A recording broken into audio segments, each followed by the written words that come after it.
I've been hanging around on /x/green texts for a while now, hearing about the monsters and the big feet and all the other spooky shit in the woods. But I have to ask, how does it all fit together? Not in a conspiracy sort of way, mind you, in an ecological sense. What are all of these creatures eating? What do they need to survive? What happens when they meet one another? Are they hunting each other, competing, or what? I'm a wildlife biologist, and I enjoy a good monster story, and I like combining those two interests. So let's go into some theorizing and explaining on how all of these monsters fit into the ecosystems they're from. We'll start simple: crawlers, rakes, whatever the hell you wanna call them. I mean, if these creatures are dimensionally native, I'd imagine they eat typical prey found in the woods. If not, they may consume earthly energies, like emotions, fear, anger. I'm no expert, but it is a fascinating topic. Gonna be honest, I'm not very impressed by these things. Yeah, they're fast, they're carnivores, they look like people, but all things considered, they're absolutely not anywhere near the top of the food chain.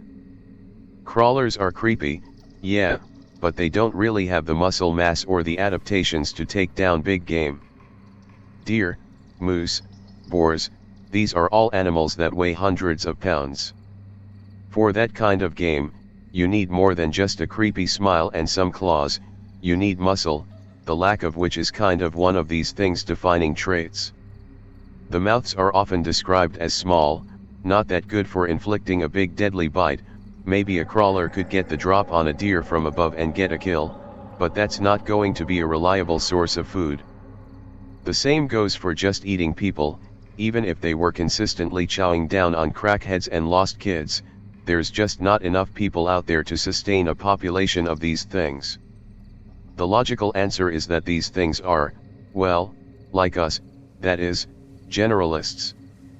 They're almost certainly going after smaller meals that they can cram into their mouths or carry off: birds, small mammals, fruit, maybe baby deer and shit. It's all stuff that requires them to move around constantly as they look for enough food to match the calories they're consuming as they chase you guys around. There's similar creatures like that today with shit like cougars and jumping spiders. Larger game isn't out of the question, but if they go for it, it's probably going to be relatively infrequent, and the bodies are likely dragged up into trees or something as food caches, like leopards. Why? Because crawlers aren't alone in the woods, and there's shit that can eat them. Second thing with crawlers, there's a lot of shit that you guys claim is out there that can very easily wreck a crawler's shit. Bigfoot and dogmen stick out particularly to me, but there's also a much more mundane beastie in the woods that can pretty soundly clap a crawler. Bears. I'm sorry, but there is no goddamn way that one of these chicken-legged, rail-thin, 120 pounds tops motherfuckers is going to come out on top against a full-grown bear. These things are solid blocks of muscle, fur, and fuck you, a crawler just can't going to match that. But it's not predation that I'm thinking about with bears, it's competition. Bears are going to be eating the same stuff a crawler's eating, and they're big enough that they can just wait out leaner times with built-up fat deposits. But most importantly, they can handle the cold. A bear's got thick fur and hide, dense muscle, and layers of fat to keep it warm, not to mention being able to just nap through the snow. Crawlers. They don't really have anything to keep from turning into ass-naked popsicles. They're going to need to find shelter from the snow, and that's going to put them into further competition with bears. So, how do we solve this problem? The crawlers seem up shit creek without a paddle, until you remember two things. 1. Crawlers are climbers, that means that they can make use of caves much more so than bears. And what do you know? Major hotspots of crawler activity coincide with areas like the Appalachians and the Sierra Nevada mountains, spots where there's tons of caves and tunnels. People go missing in these spots all the time, eaten by the hungry earth, but a crawler could navigate these tunnels easily, feeding on the carrion and keeping itself hidden throughout harsher seasons without worrying about a grizzly rocking its shit. Which brings me to the other factor, namely, the fact that we wiped out most of the big predators of North America and filled the woods with homes for them. Abandoned buildings, crack dens, mine shafts, basements, hunting blinds, garden sheds, we've crammed the goddamn woods full of places where a crawler could hide from the worst of the weather, while simultaneously providing them with more food that they know they can easily access on a regular basis. Pets, chicken coops, garbage dumps, food waste, even shit like fruit orchards and crop fields and the stuff that gets tossed out from there for not being good enough for consumers, it's all stuff that could very easily feed generalist creatures like crawlers. And they're absolutely smart enough to figure that out, especially given that they don't seem afraid of people. What's more, we've also handily wiped out most of their major predators and competitors. Bears and wolves and cougars used to spread from coast to coast, but now they're reduced to just a handful of spots. It's the same process that led to coyotes conquering the continent, and honestly, those animals seem to be a pretty good model for the crawler. They're not unkillable super monsters, they're coyotes that happen to be shaped like people. That's pretty much correct. They're actually paranormal, as in they're of paranormal origin. Their origin is based on negative human emotion, i.e. fear, of the woods, of the dark. This is manifest in their form, in the spooky stuff they do. They feed off of fear, and they'll also kill and eat animals, and occasionally people. They typically cannot handle sunlight, UV light, so they're nighttime creatures. They'll hang out in places that typically don't receive a lot of sunlight, so think like caves, abandoned cabins, those wildlife crossings, culverts, etc. They don't mind being in the cold, wet areas. Also, think of them as more of a genus and less a species. Their form can vary greatly: size, hair, aggressiveness, intelligence, glowing red eyes, no eyes, etc. Of course, there's also the question, what the fuck are all of these things eating? That's a bit complicated. Until relatively recently, North America had an absolute shitload of big prey items and equally big predators: horses, camels, mastodons, mammoths, saber-toothed cats, lions, megacondors, all sorts of shit. Problem is, most of these prehistoric animals would have also been able to wipe the floor with Innawoods shit, while at the same time preventing a lot of their preferred habitat from taking hold. Huge animals curate the forests that they live in, bulldozing young trees and undergrowth. Given that most Ice Age megafauna are gone, and big feet and dogmen aren't, it's a pretty safe bet that they weren't eating these big animals. Predators are dependent upon their prey, which makes them particularly vulnerable to extinctions. That's not to say that these megafauna aren't gone, though. There's plenty of megafauna reports from Canada, as well as a critter that you lot have proposed, the gorp. General consensus is that these things are ground sloths, and honestly, there's a pretty solid argument to be made for it being out there. Ground sloths were incredibly successful, adaptable animals. They got as far north as Alaska and the Yukon, and there's some evidence that they got into Russia. Generalist diets, able to climb, swim, and dig, relatively slow metabolisms, a smaller species would be a perfect candidate to survive the Ice Age extinctions, and the defenses of the group would also make it a hell of a prey item for Innawoods monsters. See, one family of ground sloths had a very interesting little trick up their sleeves. Hidden underneath their skin, they had a network of tiny pieces of bone called osteoderms that acted like a set of organic chain mail. We've got some preserved examples of mummified sloth skin from caves in the Andes, and it took a fire axe to successfully cut through it. Add onto that the big, heavy bones that ground sloths were known to have, and you have an animal that's a dead ringer for the bulletproof monsters that LARPers keep running into. We also know a good deal about ground sloth behavior, and it further builds onto their survival, namely, they were pretty territorial animals.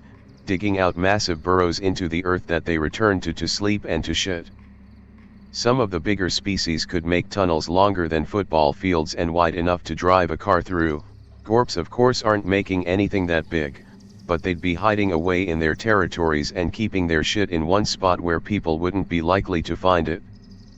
And those tunnels would in turn make prime habitat for creatures like crawlers and Sasquatch, secluded spaces that would have stayed warm in winter and cool in summer, hidden away from the world. Eating the gorp itself? Not very likely. Besides their claws, strength, and armor, the matted filthy fur would make eating one a poor option, but there's plenty of animals whose shelters are taken over by other creatures, including ground sloth burrows, as it turns out. So gorps probably aren't regular prey items for monsters in a woods, not frequently at least, but they could definitely be a major boon to other cryptids. But there's something else that could very easily feed these monsters, brought in by human beings. Pigs. Pigs are, honestly fucking terrifying. They regularly weigh almost half a ton, they'll eat a human without hesitation, and if you let them out into the wild, they very rapidly revert into a near-feral state resembling their boar ancestors. What's more, they're incredibly common all across the continent, taking advantage of the abundant food provided by human garbage and the relative lack of large predators that can stop them. Except, of course, for monsters. A Bigfoot could more than easily kill even a bigger pig, while mystery big cats would be right at home gorging on something fairly similar to their natural prey items. Dogmen would be in a similar situation, and crawlers could probably down smaller examples. All of this would in turn start to pressure wild pig populations to grow faster and bulk up more, selecting for pigs that can grow into absolute monsters too big for anybody to tackle. And just like that, we have an explanation for Hogzilla. And hogs aren't the only animals let out onto the continent, either. There's quite a few species of deer, sheep, and antelope that escaped from game ranches and went feral. In Florida, you've got pythons and capybaras. The South in general has nutrias, invasive species taking advantage of the relatively open ecosystem of North America to spread are ending up as food for the monsters in Innawoods that did the same thing a few thousand years ago. Next up, dogmen. Long story short, I'm pretty sure that these are much more dog than man. Bears can already get really uncannily human-like when they rear up. It's not much of a stretch to figure that an animal adapted for rearing up like a meerkat would be able to match the profile of a dogman sort of creature. Funny thing is, there was a group of carnivores that matched that description pretty well, the amphicyonids, or bear dogs. Ultimately, these animals went extinct due to competition with both wolves and bears, animals that weren't as big, but had faster rates of reproductions and more generalist diets that let them monopolize food sources. The ancestor of the dogman was probably an animal that bucked these trends, a generalist that stuck to deep forests and stayed relatively small and adaptable. Again, the Ice Age would have limited the thing's presence even further. Elephants and sloths and mammoths all kept woodland habitats largely open through their endless eating, which in turn means that the dense forests that you see nowadays would have been a lot rarer. With the extinction of those animals, you had a lot less pressure on the woods until the arrival of European loggers. The beasts in the woods were free to expand their ranges, and the dogmen would have been among them.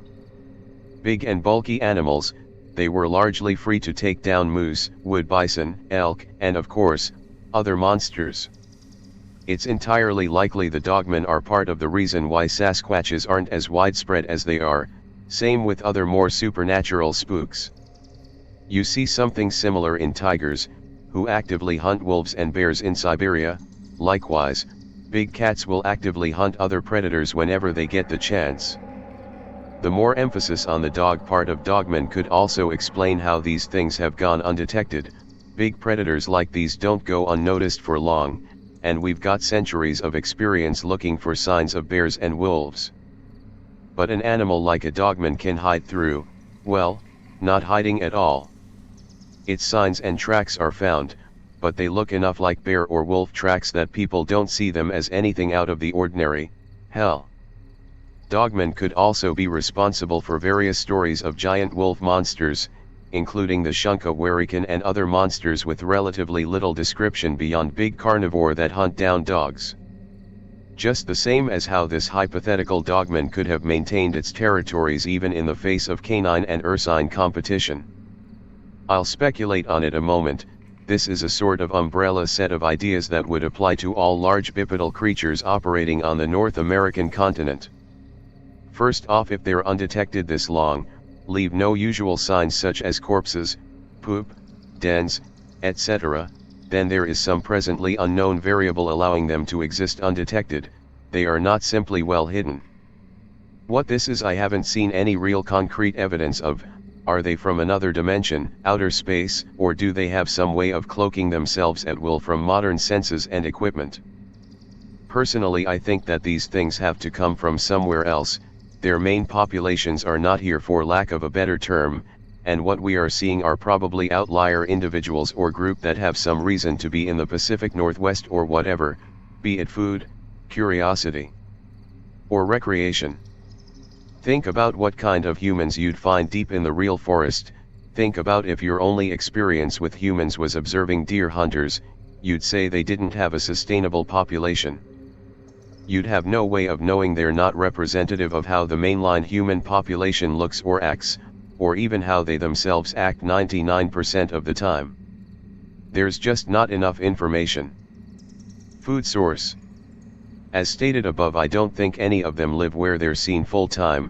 Some certainly seem willing and eager to eat a normal big predator's diet, including humans, but if they were regularly eating animals or plants here, we'd see more signs of them. Intelligence.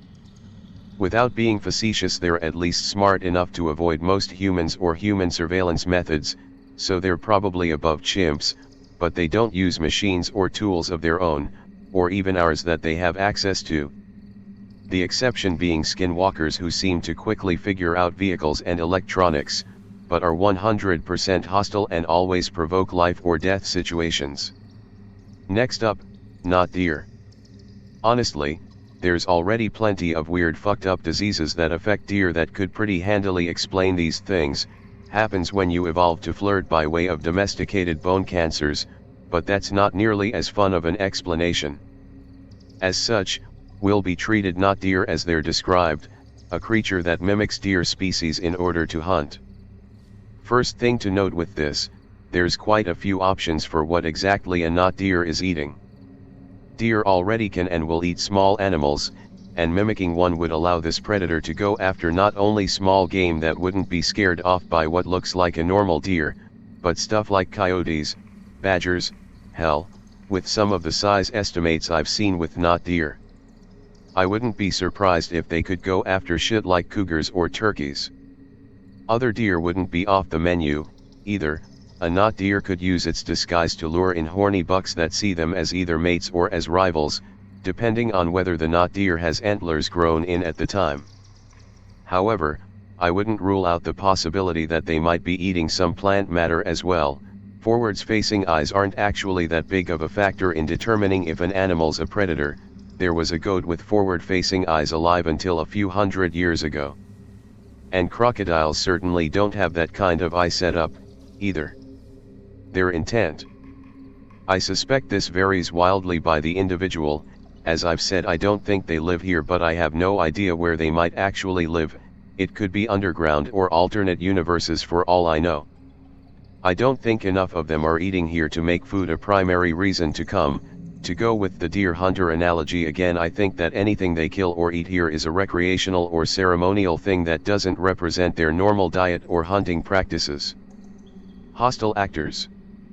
Skinwalker get special mention because they're the only ones in the stories that specifically seem to go into direct confrontation with humans, although there are scattered stories of Bigfoots or dogmen chasing people. I think this is rare because, whatever they're here for, it's not us, and they'd rather we not be involved at all, hence why most of them just try to chase humans away.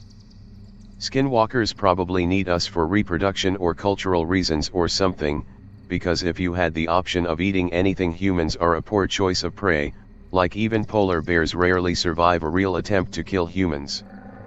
Shape-shifting is an edge but not enough of one to make humans a viable long-term food source. It's likely that even in these scariest of Innawoods creatures, human prey is a rarity. Second note, there's perhaps a distinction to be made about whether or not this is creature that mimics deer specifically, or if it's a general shapeshifter. I know that some stories about crawlers have them be capable of shape-shifting, but what if it's the other way around? Rather than a crawler that can turn into other things, what if's just a shape that's regularly adopted because it's faster and more maneuverable than the base form, while the not deer is used for stealthier movement? There's also something to be said about the fact that those fuckers are the only ones whose stories are all about attacking people, because their stories are more often than not being made up to scare people. Cryptids, by their very nature, can't really do much to attack humans in the stories that get told about them, because that gives it away. If someone supposedly dies to a monster attack, that's something that can be pretty easily verified, and usually leads to a posse of hunters sweeping the area and determining that there's nothing there at all. Walkers, on the other hand, are dropped into a community that tends to actively believe that weird shit's out there, and makes little effort to actually verify shit. There's less burden of proof for /x/ stories, so the monsters in them can get away with a lot more. I don't know, I can agree with a lot of this thread, but skinwalkers to me seem, if they're real of course, like something that has evolved to prey on humans specifically. Their rarity would speak to the fact that this is not an easy or safe lifestyle, sure, but not that it's impossible. Over-specialized predators being rare and vulnerable to extinction at any moment is nothing new after all. Basically, I would think skinwalkers are to humans what these not deer would be to deer, if indeed they're not actually the same thing. Also, it may or may not tie into skinwalkers directly, but to me the human aversion to uncanny valley faces or movements implies to me that there is, or at least was, some human mimic predator out there, very possibly another hominiad of some sort. The usual explanation that it's some sort of aversion to corpses doesn't track for me. Corpses do not move around jerkily or have eyes spaced slightly wrong, for example. Oh shit, I never actually talked about devil monkeys, let's fix that. There's actually some precedent for primates in North America. The last native one died out just 30 million years ago. It's entirely possible that some weird fuckers developed that lingered on Innawoods, only to expand their range along with the rest of the monsters they live alongside when dense forests started to get more common. I'd even make the argument that they could be behind a number of vaguely similar critters across the continent. Giant monkey monsters in Appalachia and Canada aside, there's also the hypothesis that the goatman's a weird giant monkey. I'd wager that it's entirely possible that crawlers are specimens of devil monkey suffering from mange, but like with not deer, that's not exactly a fun answer. In general, I'd suggest that crawlers and devil monkeys are cousins of some sort, but they actively compete with each other whenever they meet, feeding as they do on the same things. But this begs the question, how have these things stayed hidden while also being super aggressive? Simple, drugs. Primates getting hooked on human intoxicants is a known phenomenon across the world. Monkeys developing alcoholism is a problem in both Africa and the Caribbean, and we know for a fact that the drugs that affect humans sure as hell work the same on other primates. Hell, there's even quite a few stories of Sasquatches raiding marijuana crops. For the devil monkeys, a lot of the major interactions that they have with humans are going to be folks trying to do shit in the woods that they don't want anyone knowing about: cults, breakaway communities, moonshine operations, weed farms, and of course meth labs. None of these groups are going to report seeing something like this around whatever weird shit they're doing, and the devil monkeys are not only getting used to people, but associating them with food, leading to tweaked out monkey monsters following roads towards towns in their quest for anything that they can stuff into their mouths in the hopes that it might give them their fix. Well, these aren't really monsters, but I can tell you how demons, half demons, NLS, and half NLS interact. According to a demon, back when we Nephilim, half demons, still had our separate DNA, we were bigger than humans, around 3 meters, and had to eat a lot more than them.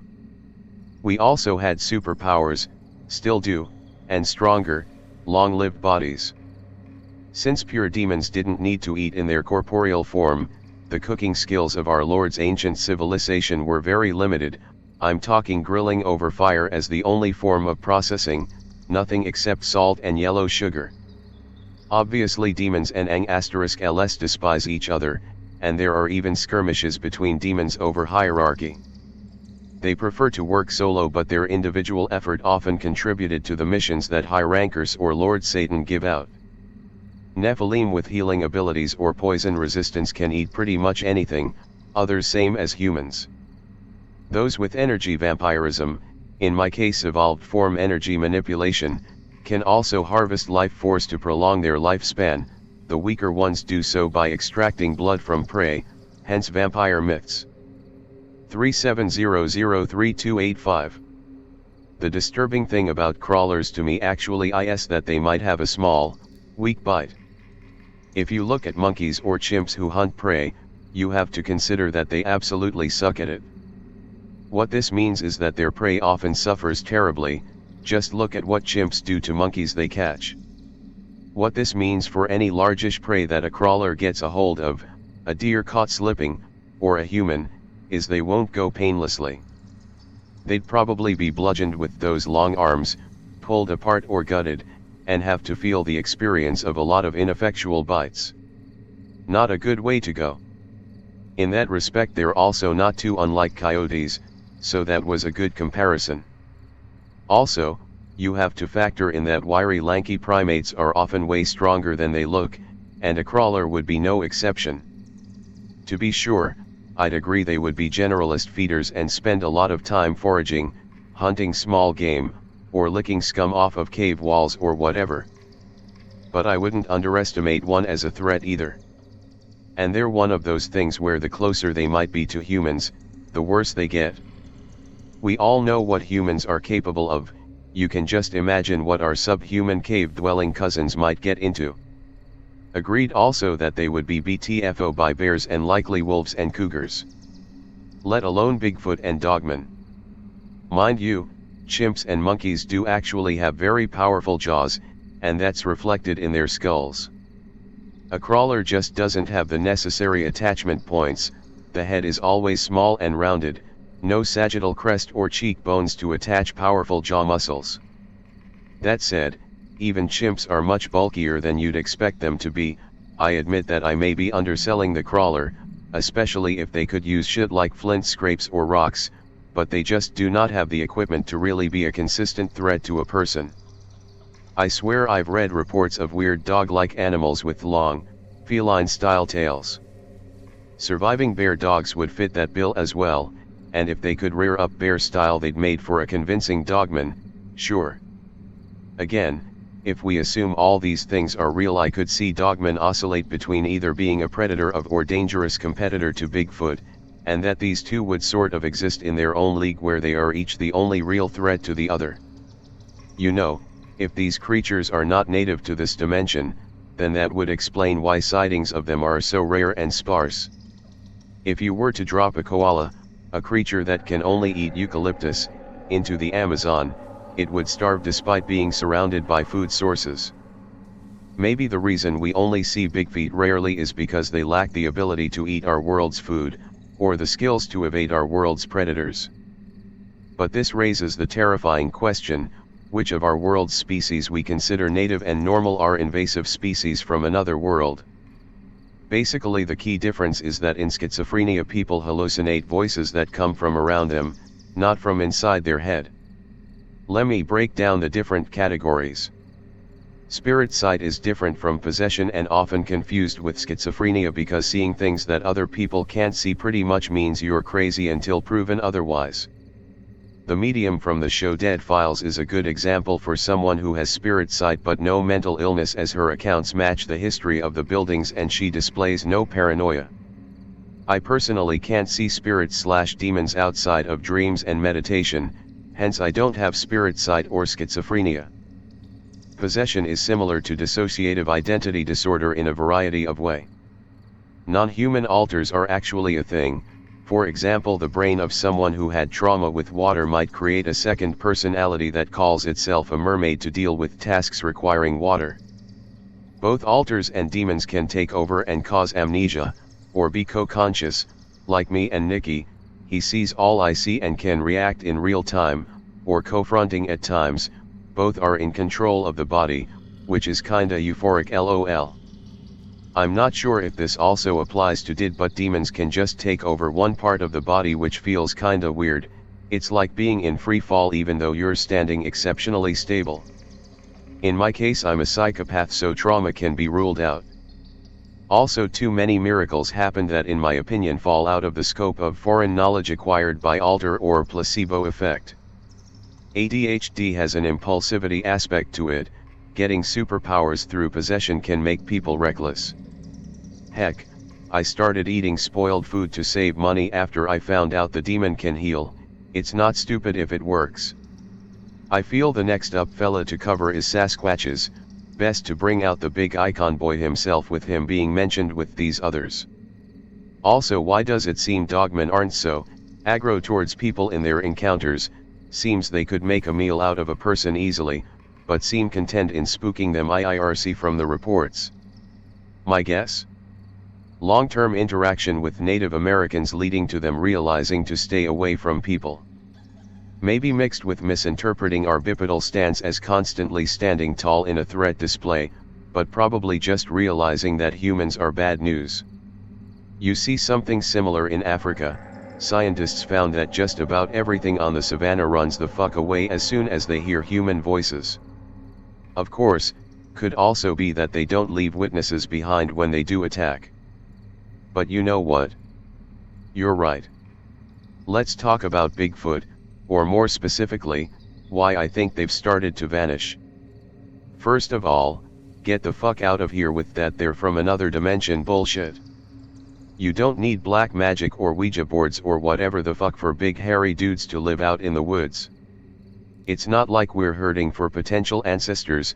My personal theory is that they're either evolved from Paranthropus, a big beefy cousin to Australopithecus that opted for bigger bodies and stronger jaws instead of brain power. Or they're an even older branch of the family tree that split off in the Middle East or Eurasia and kept going east.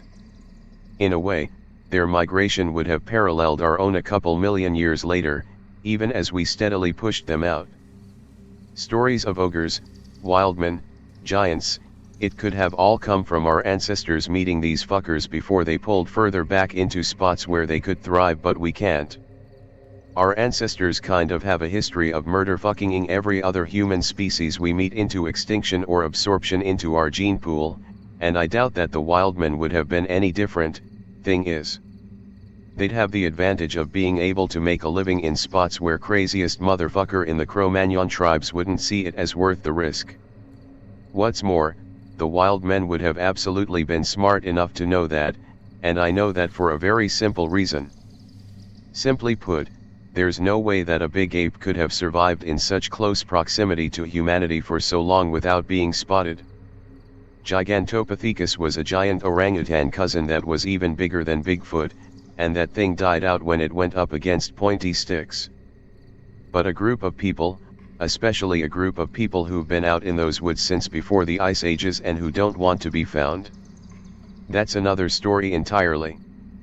The thing about our ancestors is that, well, we don't really know when they became human, so to speak, and I'm not talking about biologically. Tool use isn't something unique to us. Even Paranthropus, the big dumbass I mentioned earlier, have some evidence suggesting that they might have been making complex tools and had figured out efficient ways of butchering big animals. Now fast forward a few million years, with those apes being forced to figure out new ways of finding food, defending themselves, and keeping warm in the nightmare world of the ice ages. When you look at Native American legends about Bigfoot or similar creatures, you get a ton of different interpretations, of course, but they tend to have a single common thread, namely, that they're more than just animals. You get giants that make armor by smearing mud and stones onto their skin, baby-eating rape ogres, but you also get stories that boil down to those guys who lived over on the other side of the mountains and smoked a bowl with our ancestors, they just happen to be big and hairy. It's the same sort of spectrum of perspectives you get when one culture is mythologizing another, and when you look at the reports, you see more of the same. One that always sticks with me is this report from the Pacific Northwest where a group of Sasquatch were seen gathering kelp from the beach, not eating it on the spot, but dragging it inland. Kelp's really useful for making things, including medicines. You don't see animals collecting medicine and saving it for later instead of just eating that shit on the spot. A troop of big apes? Yeah, those are going to be spotted soon enough. Apes are smart, but they're apes. They leave nests, they leave tracks, they leave their shit and they're dead. But people? People can learn to sneak around, people can cover their tracks and clean up after they're done doing whatever, people can make camouflage and bury their dead. So, where are these big bastards now? Why are the sightings trailing off now? I think that extinction's finally catching up with them. Humans as a general rule don't tend to play nice with others. When you look at the fossil record, you get a pretty grim picture. Whether it was just slaughtering our own relatives, getting balls deep in enough Neanderthal pussy to absorb their entire species into our genome, or a mix of both, we don't know, but wherever Homo sapiens goes, any other species of human in the same area gets real dead real fast. The ancestral Sasquatch managed to avoid this, mainly by living out in environments that even the craziest bastards among the Cro-Magnons wouldn't consider it worth the risk. They found their spots away from us, and they got their peace where they could. In North America, they found a balance, they stayed in their spots, and we stayed in ours. But, well, nothing lasts forever. You lot ever read about how absolutely apocalyptic the fall of the Native Americans was? There used to be millions of people living on this continent before the Caucasoids rolled up, empires, cities, countries. The earliest settlers to sail along the east coast wrote of villages so huge that they could smell the smoke of their fires from the decks of their ships days before they got to land. Just a few centuries later, all of those settlements are just fucking asterisk gone. Asterisk all wiped out by diseases they had no exposure to. Now, what do you think would happen when those diseases spread to another set of tribes, who've been living isolated out in the woods for centuries and don't have any real way of contacting one another as their members die by the dozens from diseases like nothing they've ever seen before? Apes being vulnerable to human diseases and vice versa is nothing new. We all know about the shit that monkeys can spread to people, but it goes the other way too. In zoos, apes catching diseases from visitors is a serious problem, and it's a threat to modern ape populations too. If Bigfoot's out there, they're not long for this world. We managed to genocide an entire species without even knowing they were there. They hid their dead and buried their brothers, even as their bodies broke down from the inside out under the touch of an enemy that they couldn't even conceive of, much less fight. They pulled back further, hid even deeper, but they ultimately only screwed themselves over more. Isolation leads to inbreeding, which weakened their immune systems even more. I don't think that the bits of Sasquatch culture we know about are communication, wood knocking, whooping, all that. I think they're funerary rites, the swan song of a dying species. None of these cryptids are natural. If it looks like a hybrid, then it was likely created by the Type 2 civilization that we are nested inside of. Most of the monsters and cryptids people see today were created during the war in heaven or cosmic battle for this solar system. The asteroid belt is evidence of the doomsday weaponry used in this war that destroyed an entire planet. The echoes of this trauma find expression in certain fiction, i.e. the Death Star from Star Wars. Dogman, not the government lab-created Dogman, was one of the demon dogs, hybrid monster, bred by Tiamat, queen of monsters, for war against the Anunnaki in the cosmic battle for this solar system. Same for Bigfoot. Inkija, for example, is a Sasquatch. They are both Frankenstein hybrid genetic freak lab experiments mixed with Terran hominid DNA. Dogman and Sasquatch have telepathic ability. It is actually more unnatural not to have telepathic ability, but ours has been deliberately suppressed by the agents of the simulation/metasieve, so we think it is supernatural.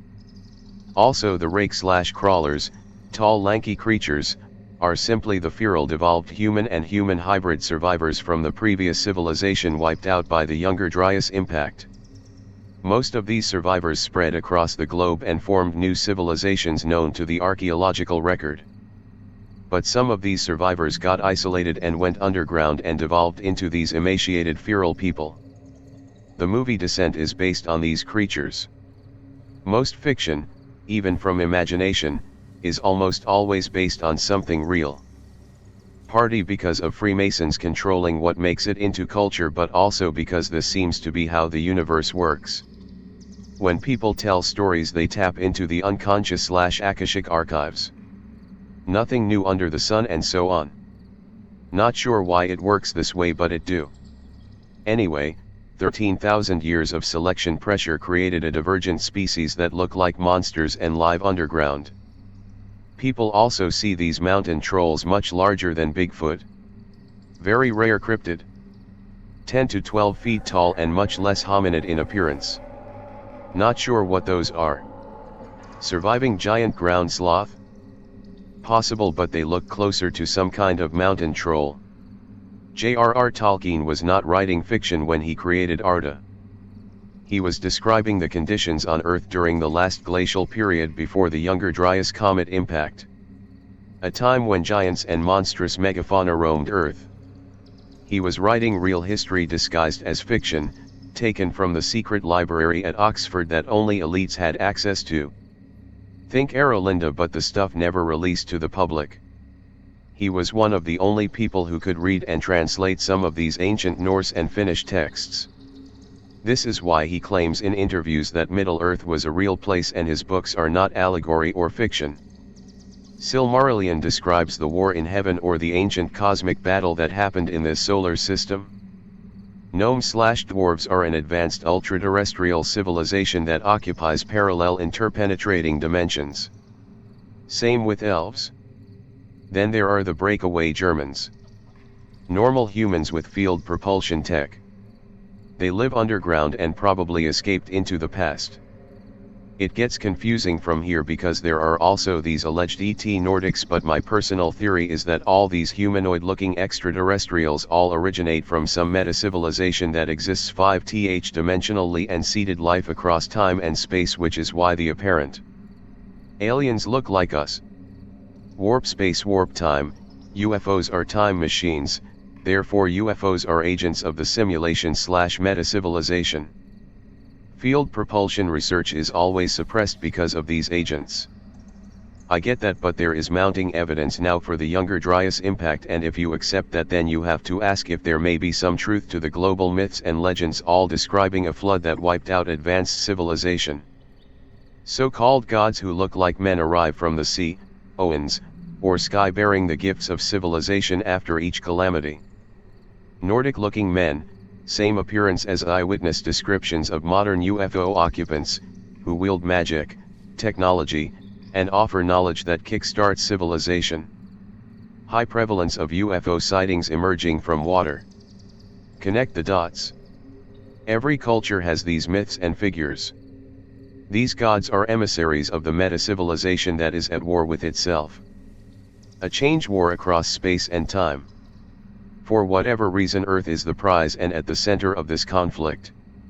It all begins and ends here like some giant Ouroboros strange loop. Oh, I definitely believe in that. I just don't like going straight to the alien explanation to explain these gods who arrived from the sea with advanced technology. They were likely surviving Atlanteans, and you'll notice in the legends they're often described as tall white people with blue eyes and red or blonde hair. They looked Nordic because they were Nordic, or white anyway. We don't need to invent aliens that look like white supermodels when there's an earthly explanation already. Like I said regarding the cryptids, it makes Earth seem a more rich and fascinating place if all these mystery people and animals are actually from here. I also acknowledge that whatever I prefer to think will have no bearings on the objective truth of the matter, but that's what my gut instinct tells me. I have my own schizo theories about aliens and space, and it's basically that we are unique in the universe and aliens don't exist or are extremely rare. I'm not quite in the space is fake and gay camp, but I think that is closer to the truth than the idea that there are psychic warring aliens left and right out there and Earth is just some backwater in a galactic community but also of vital importance for some reason. To me, that doesn't track. It's still fun for me to hear all these perspectives and I'll entertain anyone's ideas, if not necessarily agree to them.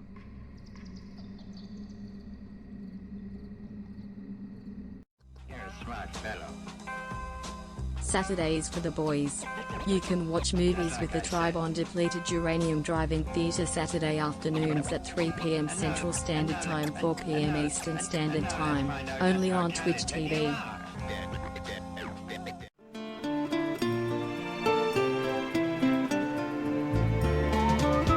Mosey on down to the Atomic Shaman Trading Post.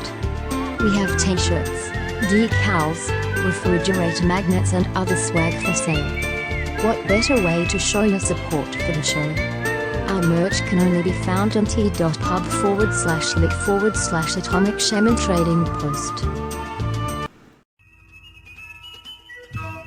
Like, share, subscribe and be sure to check the notification bell. Follow the Atomic Shaman on Twitter at Motel and RV Park. Listen to Paranormal Green Text Stories on Atomic Shaman TTS on YouTube. Catch the live streams of Atomic Shaman Sweat Lodge only on Rumble.